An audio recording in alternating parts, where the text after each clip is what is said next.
So what is going on, everybody? I am super excited to do another Brand Doctor podcast episode for you guys today.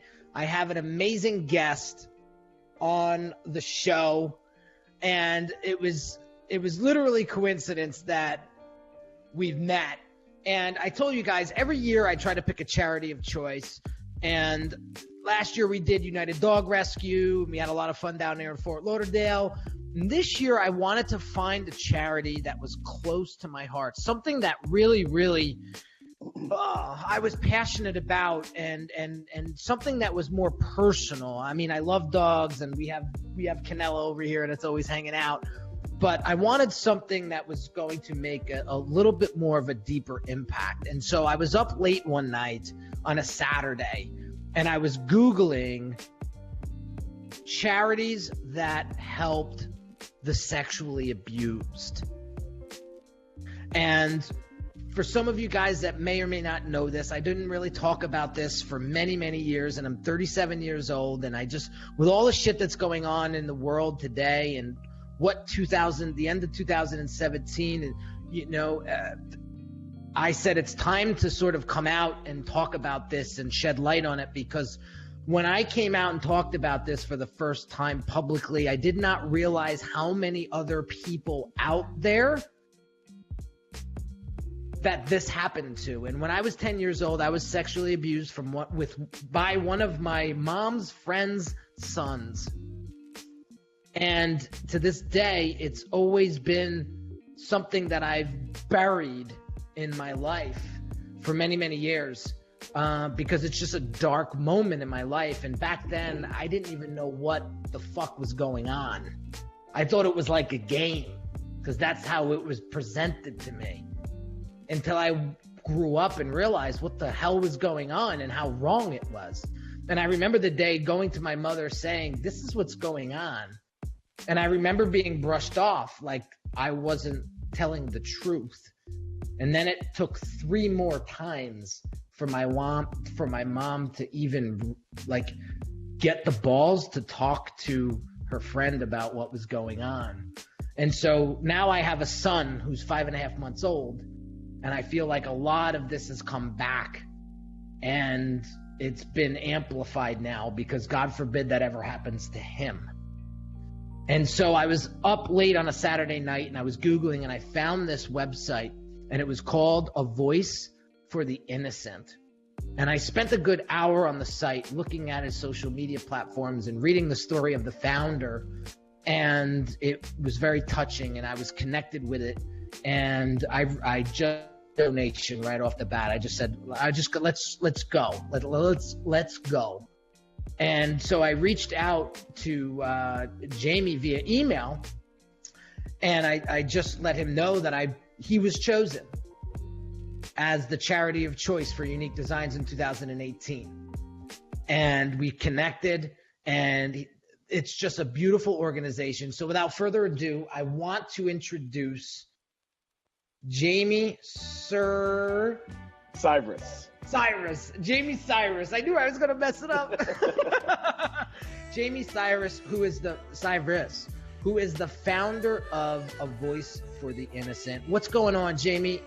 Hey, Henry, thank you so much for having me. I always tell people it's like Miley's last name, but with a V in the middle. You know, yeah, that usually helps it stick with them.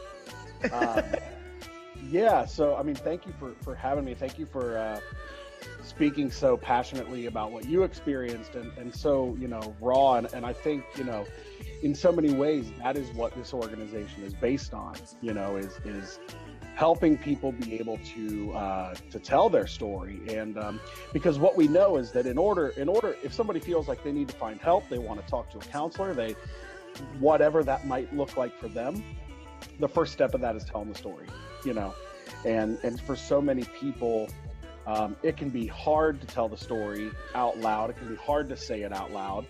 And so we wanted, and I can get into that, but we created that anonymous platform where, one, you don't have to say it yet. You can type it, you can submit it, and it's not something you have to hear yourself say right now. And I think that helps a lot of people. So just thank you for, on behalf of so many people, 1 in 3 women and 1 in 6 men who experience something like what you mentioned, something like I experienced. Thank you for just speaking about it.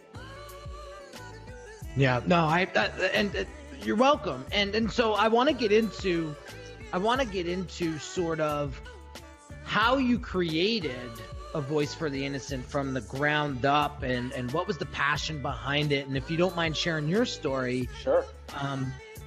I want my audience to hear and know what all goes into and how this charity got formed in the first place.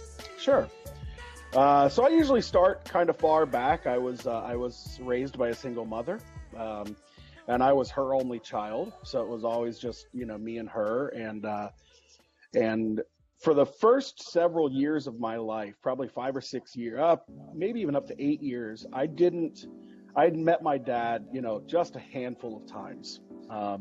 They were never together. They were dated and then decided to call it quits before I was even born.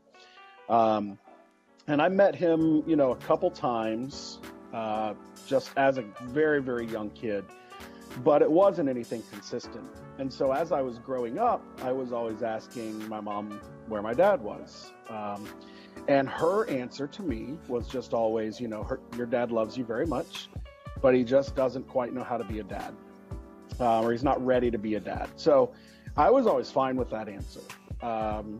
For years, I was fine with it. And it was just kind of like, okay, well, that's just how it is. But I started noticing, I started feeling at least like all the people in my life, their dad was present, or a stepdad, or mom's boyfriend, or somebody. And I know, obviously, like the rates of single mothers in our country don't necessarily back up my claim. However, it felt like in my life, every friend of mine had a dad and I didn't, and not to mention they typically also had siblings. So I started feeling as a kid like my household was different. And I loved my mom. I had no complaint. I still, my mom's the greatest person I know, but I didn't have any problems necessarily with how my family structure was, but it just felt, it was so small. It was just me and her, and everyone else had dad and siblings and whatever else. And I always used to ask my mom too, like, am I ever going to have any brothers or sisters? And she said, Jamie, you have to at least be dating somebody for that to happen. My mom pretty much, she's been single my whole life and is always just focused on being a mom. And so at one point, I guess I was probably around 8 or 9 years old, my grandma ended up running into my dad at a department store. And, obviously, goes without saying, this is far before Facebook, social media, or the internet. So, and my mom had an unlisted number in the phone book. So that was he just couldn't find us. And he told her he'd been trying to, but wanted to be a part of my life, but couldn't find where we were. And so my grandma took his number, gave it to my mom, and she called him and they talked for several hours, and it was a conversation that was about, hey, if you are going to be a part of his life, then you show up for birthdays. And if you make plans with him, you don't cancel them. And, he's getting to the age where if you're inconsistent, then that's really going to hurt him and everything. And he agreed. And so she told me, and I remember, I think back to little childhood Jamie, and I kind of feel sad for him for this moment because she said, guess who I talked to yesterday? And I guessed my dad right away. And she said, yes. And I said, oh, does that mean he's ready to be a dad? And, what an innocent little question, but I think back like, just how excited I was. And I also learned he was married and they were expecting my little sister. So it was like a double surprise, and so we went and met and, ended up meeting my little sister. They were it was very close to my stepmom's due date and everything. So I ended up meeting her, obviously. And year later, they had a little brother. And, I started seeing him more and more. And I'd go over there on, maybe once a month, spend a night, still see him throughout that month or whatever. And over time, that turned into the every other weekend kind of situation that so many children of single parents, come come to know. So I was going over there every other weekend, and we had this paper route, and it's a very thankless job, 7 days a week, no days off. You get up at 1 a.m. and you go to this huge warehouse and you assemble the papers and put them in the bags and throw them. We'd throw them in the back of his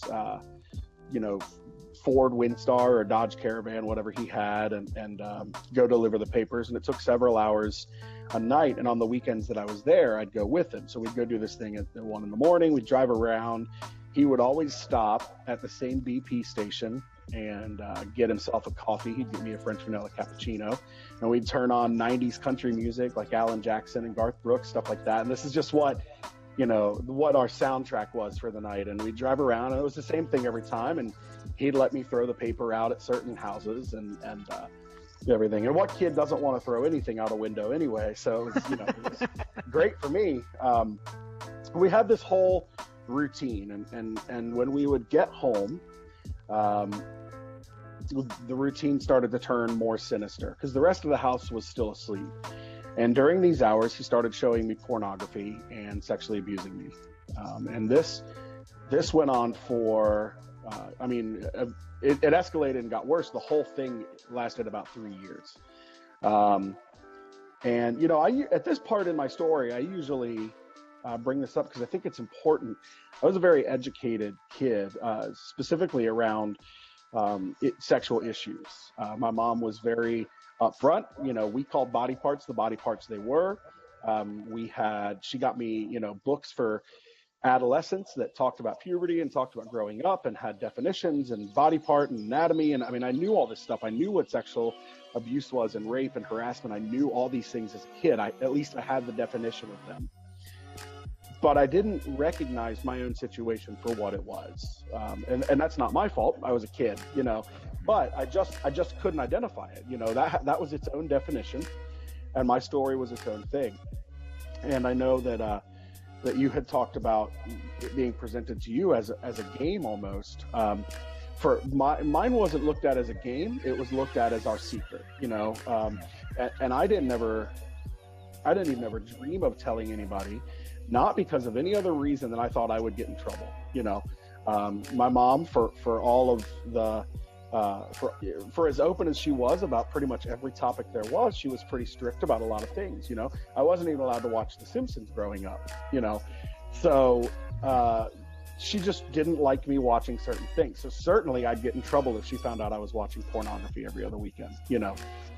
So this was just, and that's not obviously her fault or my fault. It's just I thought I'd be in trouble, so I didn't say anything. And after about 3 years, excuse me, what I'm told, I don't necessarily remember this, but my mom tells me that I would start to try and make plans on the weekend that I was going to my dad's. I've got this school event, or I've got this or that, I can't go to my dad's. I don't remember specifically doing that, but there are parts of my story I don't remember too clearly. But she just assumed that I was becoming a young teenager. I was in middle school, and, he's just trying to fill up his weekends. He's starting to get a little more freedom, whatever. So at one point, the abuse escalated to a point that I just kind of made up my mind that I couldn't go back there. I don't know if I was getting older and just recognized it, or if I was just made to be so uncomfortable that I knew no matter what, even if I got in trouble, okay, I just don't want to go back. And so we had moved out of the district where I lived. And so it was a Friday, and I had a best friend, and I walked to his house after school. And my mom had said, go to his house and call your dad, make arrangements for me to either drop you off or him to pick you up. And I'll be there to pick you up, at whatever time, and then I'll take you to your dad's or whatever. And so we were walking home, and he was the first person I ever told. And I was basically like, hey, I'm supposed to call my dad. Don't let me. Like, literally beat me up if I try to call him. And he said, why? And I told him, and I think I told him very frankly, but here he is, another 8th grader. What's he supposed to do? It's not that he was educated enough to do anything. And so he just pretty much said, okay, I won't let you call him. And so we went to his house for several hours. I didn't call my dad, and then my mom came to pick me up, and she said, did you call your dad? What are we doing? And I said, I didn't call him, but I'll tell you why in the car. She said, okay, and we were going to the car, and I basically just said, I don't want to go to dad's anymore because he's touching me and making me watch pornography. And her response was, do you mean he's been sexually abusing you? And it was in that moment that definition that I knew attached itself to my experience. And I was like, oh shit, like, I guess that is what it is. Yeah. And, she cried, and she told me it wasn't my fault. She told me I never had to go back there. Told me she loved me and that she was proud of me for telling her, which, like I said, I thought I was going to be in trouble. And that wasn't the experience at all. She went home. I always like to describe my mom. She's about 4'10". She has lost some weight in the last years, but at that time especially, she was about as round as she was tall, and I always describe her kind of like Mrs. Claus. She loves Christmas. I love Christmas. It's just my favorite time of year. It's because of how I grew up. Christmas sometimes seemed to last from November till May in our house. She's just a jolly, loving person. She doesn't have anything bad to say about anyone. If I told her that I was doing a podcast with you, even though she's never met you or likely heard of you, she'd say, well, invite him over for Thanksgiving or, whatever, Be like, well, Mom, he's up in Jersey. And she'd be like, well, if he comes down, he's got a place to eat dinner. She's just that kind of person. Everyone loves my mom. And that day, she became the fiercest, most badass woman that existed. And we got home and she called my dad and just screamed at him and basically laid out all these ultimatums. And she said, you have 24 hours to decide whether or not you tell your wife or I tell your wife. And I guess he opted to do that. And then she said, and I'm putting him in counseling immediately, and they're going to need to tell the police. So we'll be seeing you in court. And I don't really give him credit for anything, but if I were to give him credit for anything, it would be he did not try to deny it. He didn't try to fight it, and he didn't say, please don't do that. He kind of accepted, what he had done and that. And throughout that whole time after, it was such an odd year for me. So this was at the end of 8th grade.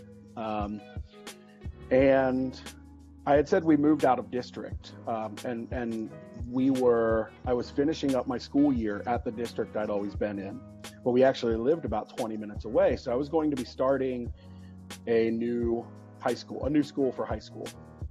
And, so here we are in this new neighborhood. I didn't know anybody. I didn't necessarily have any support of people my age that maybe wouldn't have even known what I went through, but I just, didn't get to necessarily see my friends the way I used to. And I just remember that whole summer, how hard she worked to make sure that any of my friends from my old city got to come up to our house, even if she had to pick them up. And she'd have movie nights and game nights and sleepovers. And she built a support system of people that were from church or from our family and group of friends, and made sure that I had, men to show me more of a positive role model, even if it was just, her brothers or brother-in-law or something like that. She was making sure that men were spending time with me and showing me that, just being a positive male role model for me. And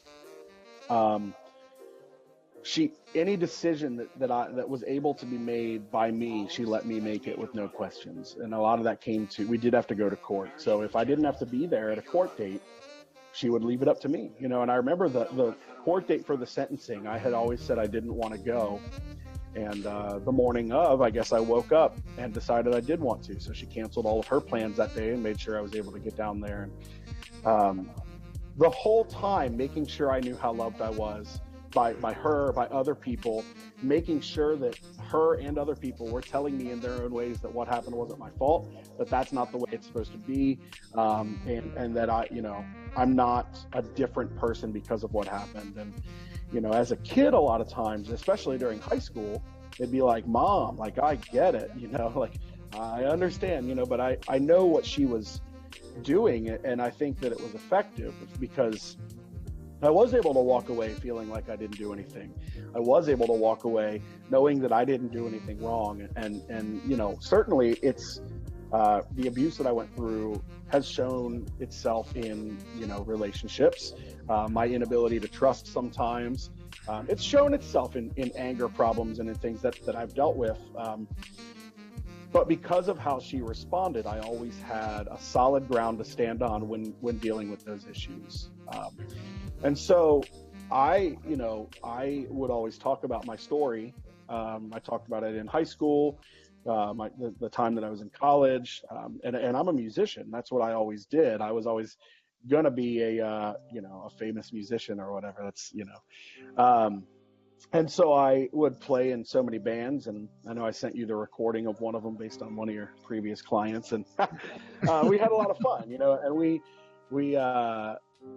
would travel around and play music, and never made it big or anything, but the last band I was in saw a little bit of regional success, but I was always very upfront about my story and about I wrote songs about it, you know, and talked about it, and people started telling me their stories back in high school. Even people just told me their stories after I told mine, and a lot of times they had an experience more like you did, where they weren't believed by a parent, or a lot of times they were saying, you know, I didn't even tell my parents. I, you know, didn't know who to tell, or they didn't necessarily even recognize it was something they should tell, and until it was long done with, and now they were telling me, and the very the thing that so many people said was you're the first person I've ever told this to. Mm-hmm. And I started to recognize not only what a big issue this was, but I started to recognize how small it seemed the possibilities of a positive response were for so many people.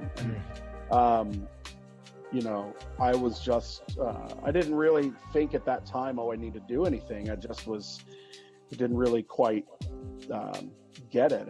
And so I was I was playing in a band, and we were out in Illinois playing this music festival.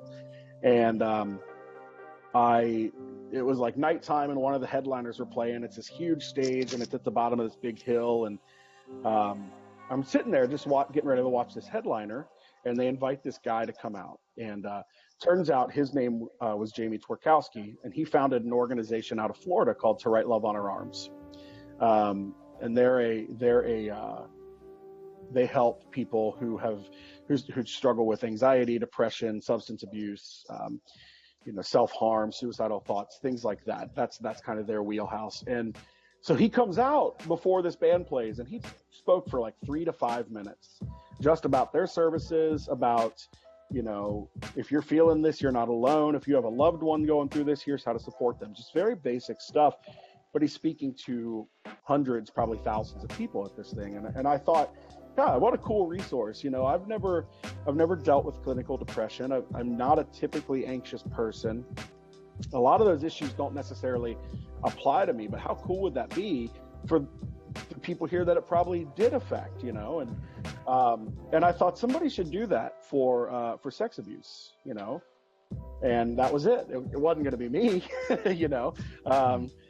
And over time, and I don't necessarily know what my thoughts are regarding, you know, religion, spirituality, or whatever, or God, but that idea sat in my brain. And over time, it turned into, not somebody needs to do something about this, you need to do something about this. And I sitting there like, you know, come on, brain, I'm going to be a famous musician, and you know, and brain's like, I think you might have something different in your path.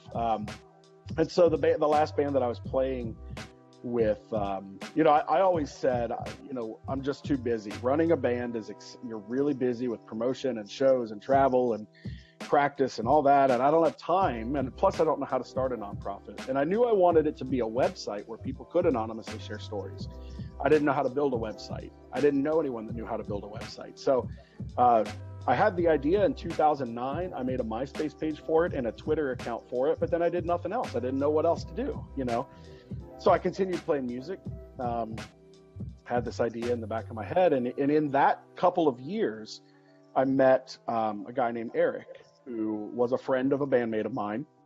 And I don't know why. I don't typically like to ask people directly for big things. I might ask you for a drink of water, but to dedicate your life to something is definitely not something I go ask someone for. But I'd met Eric a time or two, found out he was a web developer, and I just said, "Hey man, I got this idea. Would you like to, will you build me a website?" And I didn't offer him money.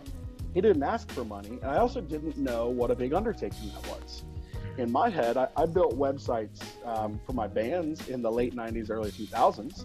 So I'm like, yeah, just go get an Angel Fire, set it up, a GeoCities, and we're done, Apparently, it's a little bit more than that now. But so we sat down, and in my head, it's like, sure, I'll build you a website. It'll be up next week. Obviously, that's not the case, but I knew I wanted it to be an organization. So we started sitting down for probably about, a year, and he started saying things like, well, how do you want people to feel when they come to your site? I don't know. I want them to feel like they got a place to tell a story. And he's like, it's bigger than that, And so we decided that. And then he said, okay, so how do we represent that with color schemes and with this and that? And I was like, gosh, I've literally never thought about this. And so we went through so many different discussions around user experience and around branding and all this. And, by that time, the band that I was playing in, we just decided to kind of call it quits. So my last excuse of why I didn't have time to do this was gone, So it was one of these things like, all right, get off your ass. I guess we're doing it, And so I started researching how to form a nonprofit. I learned about board of directors. I learned about, what paperwork you have to file with the state and with the IRS. And I learned about how to keep track of donations and what we have to pay, and started attending board meetings of other nonprofits just to learn what they talked about and how to keep track of minutes and all this kind of stuff that was not at all what I planned to do, still necessarily isn't what I planned to do, but here I am in the middle of it. So we officially launched in 2012, and because of my music background, I knew all the venues, I knew all the bands locally, and so we were like, okay, we've got this site, how do we let people know about it? And it just made sense for us to turn back to that same music community that I just been a part of. And so we started setting up at shows, and we started reaching out to people there. And then we were like, well, let's not just stop at shows. What about comic conventions? Our Pride Festival's going on this June. Can we be a part of that? Let's maybe get in the parade. Let's reach out to people in that community. And so it just turned into all these events where we were setting up, and really, especially due to our subject, sticking out like a sore thumb. You're walking through a comic convention and you're seeing toy shops and your favorite artist and your favorite actor and comic shops, and then a sex abuse support group. And it was really odd, but what we found is that so many people are affected by this issue that most people will always like, oh my God, I'm so glad this is here. And we also found that we were reaching so many of those people who had been hurt and didn't know there was anything for them. There's so many great resources in every single city, mine included, for people who've been hurt by sexual violence, but it's really hard for them, for a variety of reasons, to make themselves known to their community, So they kind of sit there and wait for people to find them. And we kind of were different than that. And so we started saying, hey, why don't we let people know about some of those places? So now on our website, we have a database of national resources where people can just go on and find what's in their neighborhood. So I think that brings us up to speed. And it just keeps, I love it. Yeah, I mean, I'm a long-winded guy, so that's a pretty long narrative. I apologize. But it's, I think that whether on purpose or by accident, we have a pretty different approach to this issue. And I think that allows us to reach a group of people who don't typically respond or don't typically disclose sexual violence, and allows them to maybe, counselors are wonderful. And I had counseling, and a lot of people have had a lot of really, really great work with counselors. But also a lot of people find counseling to be very intimidating and very clinical. And so maybe they're not quite ready for it yet, or maybe they don't feel like they're ever going to be ready for it. They still, in my opinion, deserve a place to talk and to vent and to talk with others who have been through something similar, and with people who have had a little bit of training on how to respond to this. So that's what we try and provide for people. That's awesome. That's awesome. So there's so many different ways I could go and take this. I mean, what is the biggest message? What is the biggest, if you can speak to those folks out there that have been sexually abused in the past, what do you want to say to them? We break it down to, when we're kind of training our volunteers who respond to the stories, our main message comes down to 3 points, and it's one, we believe you. Belief can often be hard to find in our society. We believe you. We're not there. We don't want to question your story. We want to believe what happened and work with you on that. We want to hear you, so you don't have to fill out big forms with us. You come and anonymously share your story, and that's it. And we're ready to talk with you after that. And I think the third point is, however you're feeling about whatever you went through, that's okay. There's no right way to heal. There's no right way to respond to things that happen.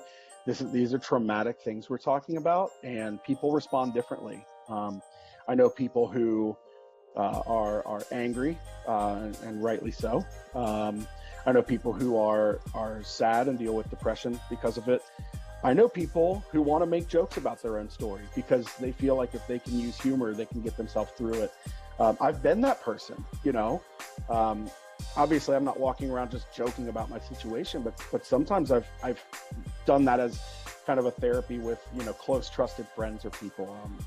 I'm not necessarily, I'm not defending, sexual assault jokes as a whole, certainly not, but sometimes people use humor. Sometimes people don't want to talk about it at all. They're very apathetic to the whole thing. They want to forget about it. That's okay too, and if that means that, I don't want to come share my story on your site because I don't want to think about it. That's okay. If you ever change your mind, we're there for you. Yeah. So that's what it comes down to. And I think I send this message. Not only we help anyone of any gender, but specifically to men. For a lot of reasons, it's a very different experience that men have disclosing sexual abuse. And we're there for men too. I spoke at an event. There's an event called Take Back the Night, and it's in a lot of cities. It's kind of a rally. A lot of people get together. There's typically a march around the city. There's typically a candlelight vigil, and then some speakers, and then a platform for people to share their story publicly if they want to. And I spoke at one of those a couple years ago. And then this past year, we were just tabling at it. We were there to support, and we just had a table of our information. And a guy walked up, and he had a girl with him, and I'd never met him. And so we typically just say, "Are you familiar with A Voice for the Innocent?" That's our starting line at our table. And he said, "Oh yeah." And he pointed right at me, and he said, I heard you a few years ago talk here. And he said, it was the very first time I had ever heard a man talk about sexual abuse, and I just didn't know that it happened to men. I thought I was the only one. And with the information so readily available, and everyone talks, especially now in the Me Too movement. Sexual violence is typically very it's easy to get a lot of information on it, and yet it's such an isolating experience that people go through, that even with all that, this gentleman thought he was the only guy, or one of very, very few guys. And he said, you talking were the first guy I'd ever heard talk about this and had gone through it. And I was ready to kill myself before that. And he said, because of that, because of hearing you speak, I went and found help. I went and got counseling. And he said, it had been 2 years since I had spoken, and this was this past year. And he said, because of that, I'm so happy to be back here. I'm so happy to support other people who have gone through it.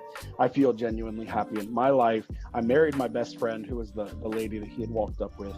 And you know, that I didn't do anything. I literally just talked. I shared a story. Storytelling has power. Storytelling has power, not only for the person telling it, but for the people reading it. And that's what I believe. You know, I believe that storytelling is healing, and it is a way to connect people. And so that's why that's our biggest priority, I think. Yeah, is to get the story out there. And there's a lot, you know, that ties in very, very well with branding in general, and how a big part of branding is telling your story and telling telling the story that you want to tell. Yeah. And understanding that, like, there's no right or wrong here. It's you, and people are going to connect with you, and people are going to either resonate with you or they're not going to resonate with you. And either way, it's okay. Yeah. And one of the things, and you know, I'll share a little bit more with you because I promised I would on this call, is like, it took me 37 years to come out and tell somebody about this. I mean, I told my wife about it maybe 2 or 3 years ago when I was doing some mindset rework, you know, and I was going to a therapist or a mindset coach, whatever you want to call them, I don't care. But it came out in one of the sessions, and I never told my wife about it, and I got the balls to tell her, and then all this shit came out on television, and I was just like, man, maybe this is I just felt not alone anymore. And I felt like I wasn't going to be judged, because that was my biggest thing. Oh, Henry was sexually abused? Right. Like, God, you know, I want to, you know, who knows? He's probably some nutcase, or like, who knows what that did to him mentally? You know what I mean? And so I thought about all of these things that weren't true. They weren't true. Right. But I thought about it, and I was like, oh, I can't tell anybody. You know, and not for nothing, I don't even know to this day. I was thinking about this the other day when I saw this interview coming up. I said, I don't even know if my father knows to this day, because I don't know if my mother ever told him, because I don't know what my father would have done to him and to, you know, himself, you know, and I just kept thinking, like, I have a 5.5-month-old son, and I don't know what I would do as a father if he came home one day and told me that somebody did that to him. Oh yeah. Okay. Yeah. And I honest to God don't know, because I just, as a dad, I look at life and look at this world through a way different lens. And I don't know how else to explain it to anybody else who isn't a parent. But you know, it's I just said to myself, I need to get out there and share my story and let people know that they're not alone, and that, you know, timing is everything. And for me, it just happened to be this year that the timing was right. Yeah. And I say to myself, I can't feel bad. I can't feel guilty about not telling people sooner, because who knows how many people more you could have helped. But I just say, well, this is the year. I found the right charity. I found the right people to do it with. And that's what I set out to do this year. And it was amazing, because when I sent my email out and told everybody on my email list of the charity of choice, and you know, a lot of my clients are on that list, and it was amazing to get the response that I got back. People came out of the woodwork, Jamie. They didn't go into detail. Sure. But all they said was, "You're not alone." And that hit me. That hit me hard, because I said, I'm not alone. And the only way to get through it is to get support, get help, get that story out. Because when you get that story out, at least for me, like, I felt freed. Yeah. Right? I felt freed. And that's the only thing that I can do and say to myself is, you just got to get it out there, and you never know who you're going to impact. You never know who you're going to help, right? You just got to do it. Mm-hmm. And you're actually doing those people a disservice by keeping it in, because they're looking for somebody, just like we were looking for somebody to connect with, right? Yeah. And so that's the point that I want to drive home here today. Is I want people to understand that it's nothing to be ashamed of. It's unfortunate that it happened, and you just have to live through it. And there was a podcast episode that I just did prior to you, Jamie, and Kelly Soto, who was my guest. She kept saying this one term over and over and over again. She kept saying, things happen for me. They don't happen to me. Mm-hmm. And as crazy as that sounds, that happened to me. That what was it? If I was 10, it was 1990. Like, that happened. I hate to say this, but it happened for a reason. And maybe it's the reason that I'm here talking to you today. Yeah. And having the influence and the following and the audience that I have to be able to help and spread this word out. So you guys can't see this, but I'm on Facebook Live. I'm on Instagram Live. This is going to be turned into a podcast. It's going to go on YouTube. I'm not letting any rock be unturned when it comes to getting the word out about sexual abuse and finding people help and support when it comes to it. And so I want to tell everybody that's out there that may not have told anybody their story yet, that a voice for the innocent is a place to go.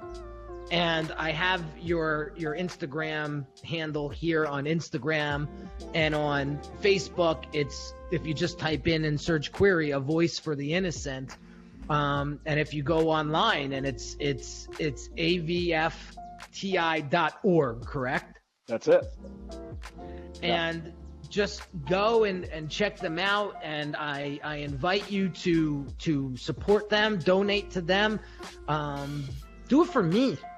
Do it for the people out there that have been struggling with this their whole lives and became suicidal over it. Or you may know a friend, a family member, a cousin, an aunt, an uncle,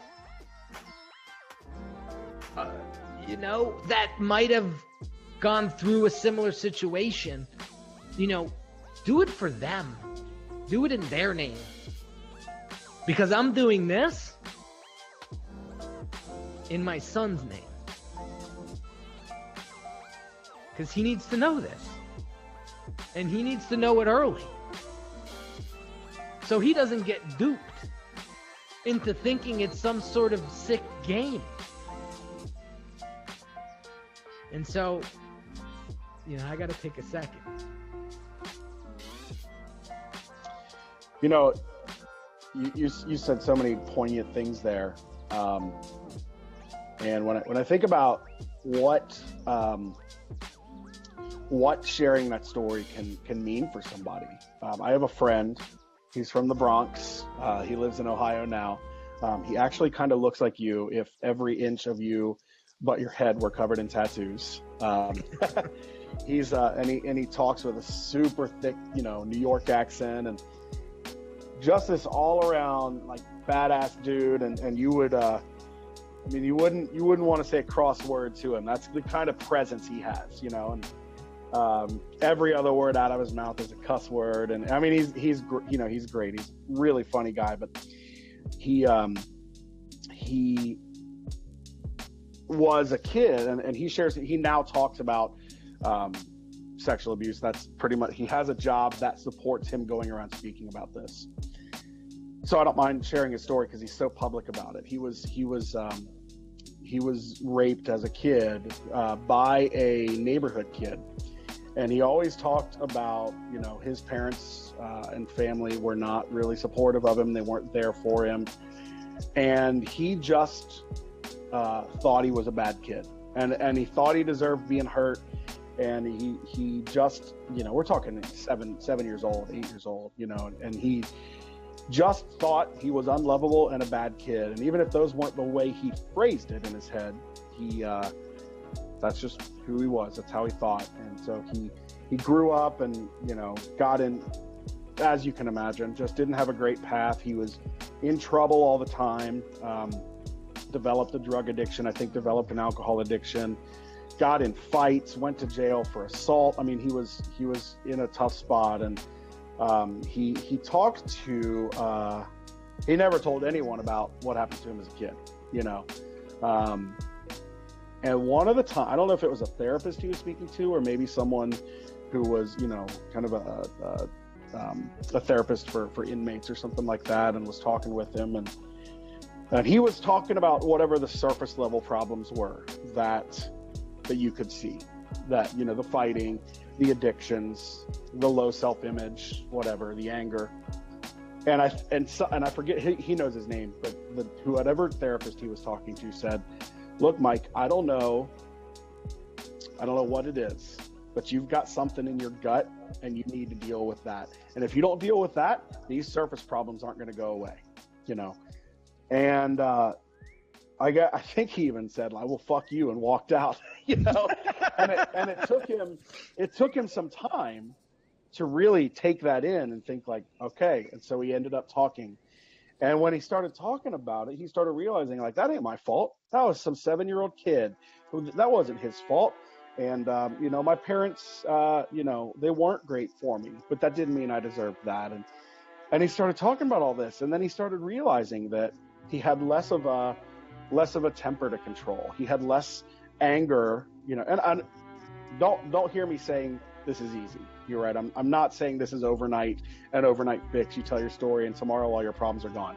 That's not what I'm saying. He also put in the work, he put in the work and listened to what other people said and analyze, I feel my temper start to rise, actively worked on I don't want to say suppressing that, but feeling the emotions without acting on them is what I'm saying. And he did a lot of work on himself. And now, he's happy, he's married, he's got 3 or 4 daughters, and he goes around and talks about this all the time. And he talks about this issue in such a candid way. He now runs marathons too. And I think he did this thing where he ran for 24 hours straight, yeah, he's nuts. He's nuts. Or at least ran/walked. He did a marathon, but it was all in the name. He raises money, gives it to the Cleveland Rape Crisis Center. And I think about that all the time. And when I think about like the things that people deal with and are trying to overcome, everyone's trying to overcome something. Maybe it's smoking cigarettes. Maybe it's waking up late, poor diet, whatever it is, working out more. There's always things we're trying to overcome. But if we've got something that is still festering inside of us, whether it's sex abuse, it could be a lot of different things. It could be the death of somebody we love. But these underlying traumatic issues, dealing with them is scary and it's difficult. And a lot of times it's a lot easier to just not think about it and try to deal with the surface level stuff. But I'm here to say that sometimes, sometimes we have to dive in and deal with that thing in our core that is that's hurting us, and it's causing a lot of other issues. When we look at the numbers of people, and I unfortunately don't have the numbers memorized because I'm not great with numbers anyway, but I know that it's significant that people that have dealt with sexual abuse or sexual assault far more likely to turn to drugs, far more likely to turn to alcohol, far more likely to suffer PTSD, suffer depression, and have suicidal thoughts. And it's none of those issues are easy on their own. But when they're being caused by something underlying like that, we gotta tackle it. You gotta go to the root of things. You can't dress it over. You can't. And it's funny you bring this up because, tying this back into branding, you can't just make things pretty. Like when it comes to a beautiful website or a beautiful logo and all of that stuff, like you're just you're just glossing over. That is such a facade, and then you get to start to work with a business and they have a terrible customer experience. You have a terrible customer experience, and there's all these skeletons in the closet, right? And so just making this point, it doesn't necessarily, like, I want to get my thought through. You gotta go to the root. You gotta go to the foundation. You gotta go to the basement and clean it out if you want to get through or get to wherever you want to go. There was a lot of skeletons in my closet in the past that I just tried to tuck away for years, and it all kept coming back in different occasions, in different scenarios. I had a huge trust issue in my early 20s, and I think that was a big reason why I didn't get married until I was 30 and didn't have a real girlfriend till I was about 26, 27, because I had all these trusts, even in business, Jamie, where I wouldn't let people come too close to me because, and it could very well possibly stem from this traumatic incident in my life. Yeah. And what I thought was, if I can get out there and help other people through it, because I don't think you ever get over it, you get through it, and take my experience and impact or inspire or help someone else, it's very therapeutic to me. But at the same time it helps them, but then it also ultimately breaks you through. Yeah. And that's the only way I truly believe people get to living the most fulfilling lives is by addressing those things that have been festering for years and just letting them out. And when you let them out, it's like this whole new lease on life appears. And I can't tell you to do it because you won't. It's like you got to take that step. You got to make that happen. Nobody in your life is going to do it for you. And, the great point that therapist said is a lot of what my business coaches say. Like, no sales coach in the world, no social media coach in the world, branding coach, business coach is ever going to help you get to where you need to be or where you want to be if you don't handle the shit you need to handle first. You know what that is, right? I'm just telling everybody who's watching and listening, you know what that is. And every day that goes by that you do not address it, that it gets bigger. I truly believe it. It's like a cancer. If you don't get it out when it's small and easily able to get out, it turns into a big mess. And then it's sometimes too late. And I never want to see that happen to anybody. I just don't. Yeah. Don't.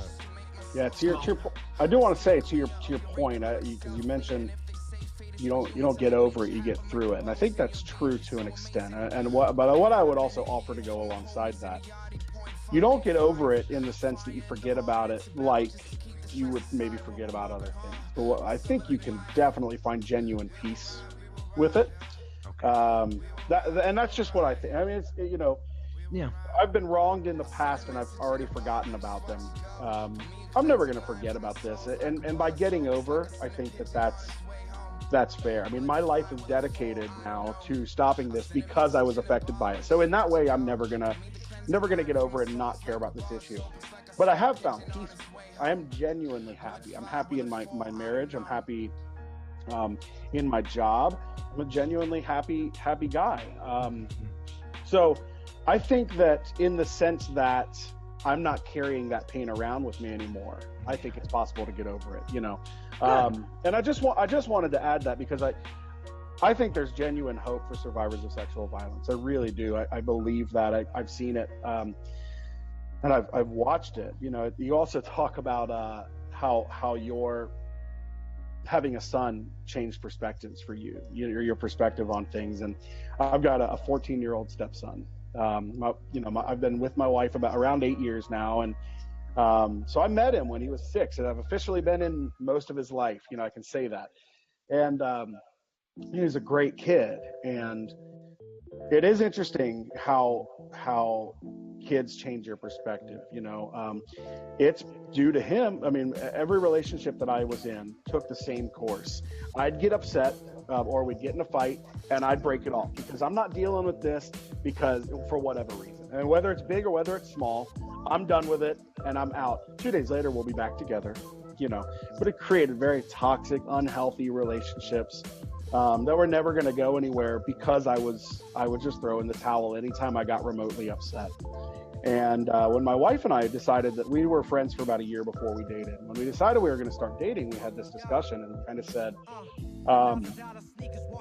we've both been in relationships where there's a breakup every month, and we said we don't want to be that. So if we break up, that's it. We're broken up. We're not getting and we kind of made that pact.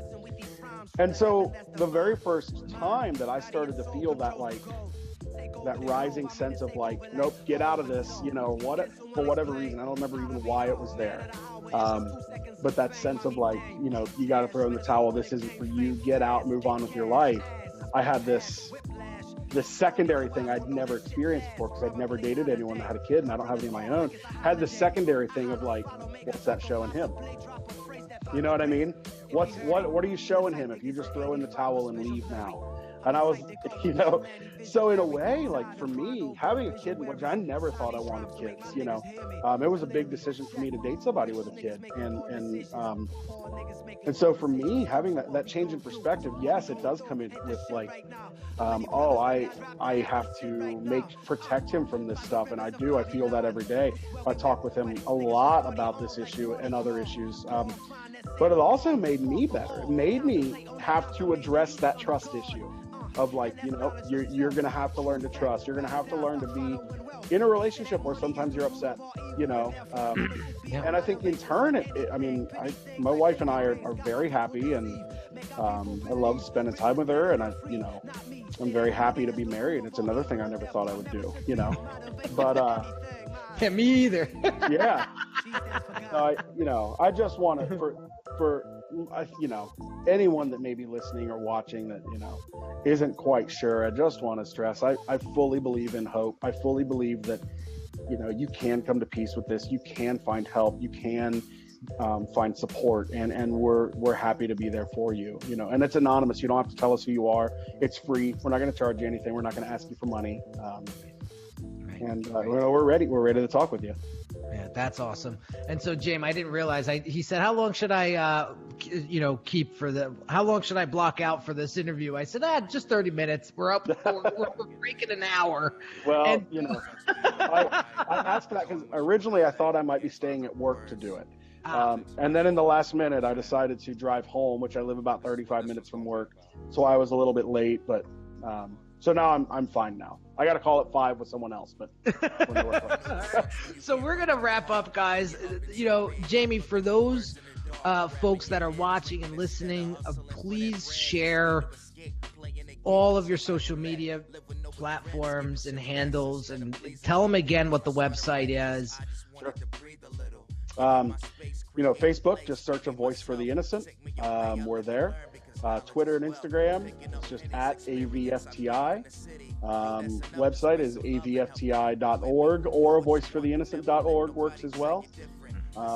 We got videos on YouTube. Just search A Voice for the Innocent. You'll find us. And gosh, I'm sure we have Tumblr and everything else, but I'm not the one that operates that. So, but I know it exists. Yeah. So I have Crystal on Facebook says, thanks guys for sharing your personal stories and how you guys have overcome this and become who you are. XOXO. Thank you, Crystal. We appreciate it. That's awesome. So there you have it, guys. Another Brand Doctor podcast episode for you. I wanted to take a little time out. I tried to tie in some branding key points here in this episode, but the majority of the message is you're not alone. If this has happened to you in the past or is happening to you now, there is help. And Jamie's organization is there for you guys. And I fully endorse it 1 gazillion %. I've already met a few board members just by getting involved with them at the level that we are getting involved with them, and they just seem to be very genuine people that are just out there to get the voice out, to make a difference, and to just help. And so go, if you want to do me a solid today, go and give them a share, a like, a comment on any of the social media platforms that he just mentioned. Go follow them. And if you're really feeling daring, go and drop a donation on their website. It's a quick little donate button there. It takes 2 seconds. And make a difference in someone else's life today. Because the monies that Jamie will raise all goes back to them. It's a 501c3 organization. So it's a charity organization that is just so passionate about this particular niche community. And I feel like this community needs more support at this point. And so there you have it, guys. Last but not least. So Jamie, I want to thank you. I can't forget to thank you for spending the time today. Yeah. Thank you for having me. Can I throw in one more thing? Sure. Just for folks who are listening to this podcast, who like podcasts, I always forget to mention that we also do a podcast. It's not so much story based, but what we talk about is sexual assault kind of as a larger issue. So some of the topics we talk a lot about self-care, especially around the holidays. Maybe somebody's going home to their home where their abuser still is, and how do you take care of yourself through that time. We also might talk about, hey, my favorite football team that I've loved since my entire life has a known abuser on their team. Can I still support that team? We talk about stuff like that. My favorite musician, my favorite actor now has allegations against them. What's that mean for my favorite movies, my favorite albums? We talk about that stuff because it's complicated and we don't necessarily always have all the answers, but we at least try to have the discussion. So that podcast is called More to the Story, and it is available on iTunes also, and any podcast listening platform. That's awesome. So guys, go check that out too. I love the name, the more to the story. I absolutely love that name. Thank you. So Jamie, we're gonna have you back on the show later on this year, and we're gonna follow your journey this year, and I'm gonna be right next to you and supporting you and your organization as much as I possibly can this year. Kristen Ebby and who I'm working with and my team's working with, and we're going to be handling all your print and all your design work this whole year, and who knows, forever at this point. Just keep up the great work. I love what you do. Thank you for sharing your story, and you're just impacting the world. You're making this world a different place, and that lines up with my values, and I'm with you 100%, bro. Thanks, man. Thanks. Really appreciate you having me on and all your support. Got it. There you have it, guys. Another episode in the books. Thanks again for watching, listening, and I'll catch you on the next episode. Talk to you soon.